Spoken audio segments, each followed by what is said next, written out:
Are you a busy woman who prioritizes everyone else's health above your own? Do you have questions about your diet, exercise, or how to prevent or treat certain health conditions? Are you always Googling health questions that you forget to ask or are embarrassed to ask your primary care physician?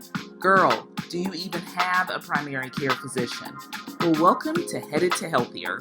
I'm Dr. Brittany Anderson, a board-certified family medicine physician, and every day in my private practice, I have discussions with women just like you who are doing their best to juggle the demands of life while also desiring to become healthier.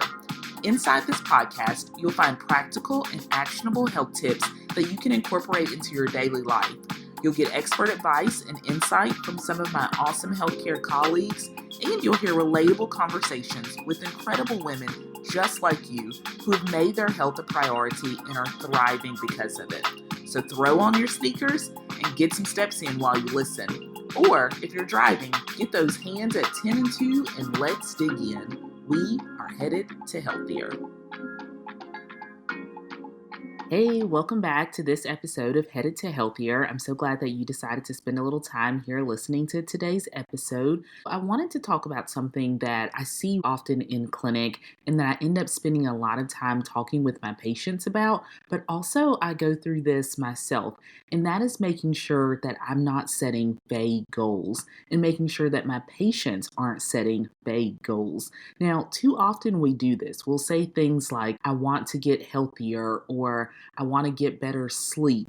But today, I want to show you how to, instead of just saying these things that are really vague, instead to use the SMART method, so SMART, S-M-A-R-T, the SMART method to make your health goals clear and achievable. And of course, for the purposes of this episode in this podcast, we're talking about health goals, but really this is something that you can apply to any goal that you set. I feel like it was many years ago when I first heard about the SMART method of making goals, and it really stuck with me. And even though it stuck with me, sometimes I still forget it. So it's important, again, that we do a little bit of a review. I go over it with my patients in clinic, and when I slow down for a little bit and look at my own goals, lately I've been working really hard on setting goals and really working to make sure that those goals that I'm setting are SMART goals. So let's talk about what SMART stands for. So the S is for specific, and with each one of these, we'll break down an example of something either that I've recently talked with a patient about in clinic or just a general example that may be helpful to you. So the S stands for specific. Now, what that means is that you should define what you want to achieve clearly. So here's an example of that. Instead of saying, I want to exercise more, say, I'll walk for 20 minutes after dinner. Do you see the difference there? Instead of just being really vague and broad with that, really put some specificity to it. So that's the S. The M is for making sure that this goal is measurable. Now, you need to be able to track your progress, and that's the case with any goal that you set. So one thing you can ask yourself is, how will I know if I'm succeeding? How will I know if I'm doing this right? And so an example would be, going back to that, I'll walk for 20 minutes after dinner. The way you can make sure it's measurable is you'll say, I'll track my walks in my phone, or I'll track it on a calendar. So that way you're able to measure it and look back later and say, hey, I really did do that thing that I said I wanted to do. Now, the A in SMART goals is achievable. Now, here is sometimes where I have to give myself a little bit of a talk. Goals certainly should stretch us, but it's really important that we make sure our goals are realistic. So, for example, if I said that my goal was to weigh 100 pounds, it's just not achievable at all. My body habitus will not allow me to weigh 100 pounds. So even though goals should stretch us, we want to make sure that they're realistic. So goals should be achievable. They should stretch us, but we want to make sure that they are realistic. And maybe that should have been the R in SMART, but it's not. The R in SMART is relevant. And what that means is that the goal should connect to what really matters to you. So in this example that we're giving about walking, if what really matters is that you get your blood pressure controlled or that you live a long time, then walking regularly is directly tied to that. So whatever that goal is that you set, that small goal, it needs to be a part of your bigger goal. So you want to make sure that that goal really is relevant to what you actually want. And then the T in the SMART method is time bound. Now, this one is super important. By saying that your goal should be time bound means that you should give yourself a deadline.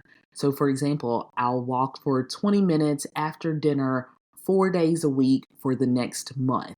And so you are putting a time limit on that. You're putting a deadline on that. And if you're anything like me, when I have a deadline, especially if I get close to that deadline, I make sure that I'm actually doing what I'm supposed to do. So making sure that it's time bound, that you put some time limit to it, giving yourself a deadline and just really locking in how often you're going to do something and for what period of time.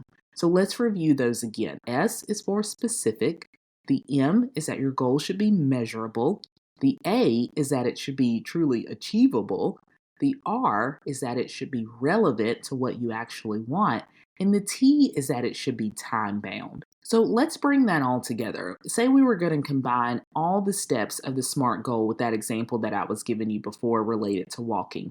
So if you were gonna, maybe you're like me and you write out your goals and put them on your refrigerator or thumbtack them to your cork board, that's one really good way to look at that goal every day. But if you were gonna put it all together, here's an example of what you could say. I will walk after dinner for 20 minutes at least 4 days a week for the next month because I want to improve my energy and lower my blood pressure. Do you see the difference there in just saying, I want to exercise more? And that really is, like I was saying earlier, where I challenge my patients. Sometimes after we get to the end of the visit, I'll say something like, by this time next year, or before your next visit, what is one goal that you want to have reached related to your health? And they will often say, well, I want to walk more, or I want to drink more water, or I want to get better sleep. And I'll push them just a little bit and say, well, how are you going to do that? Make it specific to you. When you say you want to eat better, what does that mean? Yes, those are great buzzwords and those are the things that your doctor wants to hear. But even more than that, I want my patients to get just a little bit more specific. And I want them to make sure that their goal is measurable and that it's achievable and that it really is relevant to what they're most concerned about related to their health. And then I give them that time limit. I'll say something like, again, before your next visit or by this time next year to really lock them in. And when I remember to do it, I'll jot it down in their note from that visit. So the next time I see them, I can remember and say, hey, last time we talked, you said that you were going to do XYZ. Have you done it? And that gets to the next part, and that's having some accountability. And you can be your own person for accountability. So you can, like I said before, stick it up on your refrigerator or put it on your cork board. But so much better would be if you had someone else as an accountability partner, someone else that you're able to share your goal with, who would check in with you every now and then and say, hey, you told me you plan to do XYZ. Have you done it? Or where are you with that goal? Or how is it coming along? And that person may even be someone who will take on that goal with you if it's something that's relevant to them. So maybe y'all could do that together. I believe that when you have an accountability partner, someone that you can check in with regularly, it really pushes you much, much further ahead into actually reaching your goal. So if I can issue a challenge to you, your challenge for this next week is to outline a SMART goal. I want you to make sure that that goal is specific, that it's measurable, that it's achievable, that it's relevant, and that it's time bound. And it can be related to any area of health that you want to improve. It could be sleep related, it could be related to movement, your water intake, your general nutrition, or stress. And what I'd ask you to do would be to take a vague goal around one of those things that you've been saying and rewrite it as a SMART goal. So instead of saying, I want to get more sleep, say, I want to go to bed by 10 p.m. on weeknights for the next 2 weeks so that I can wake up feeling more energized and ready to start my day. Setting goals really is important, and I can assure you that when you set small, SMART goals, they really lead to big, lasting change, which will make you overall healthier. And that's the point, right? We are all headed to healthier. I'll be here next week. Take care. Hey, thanks for listening in today. I hope something you heard in this episode will help you on your journey to becoming healthier.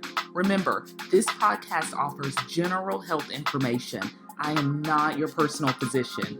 If you need advice that is specific to you, be sure to consult your physician. If you enjoy this podcast, please consider sharing it with a friend and reviewing it on Apple Podcasts. Also, be sure to subscribe to the show so you never miss an episode.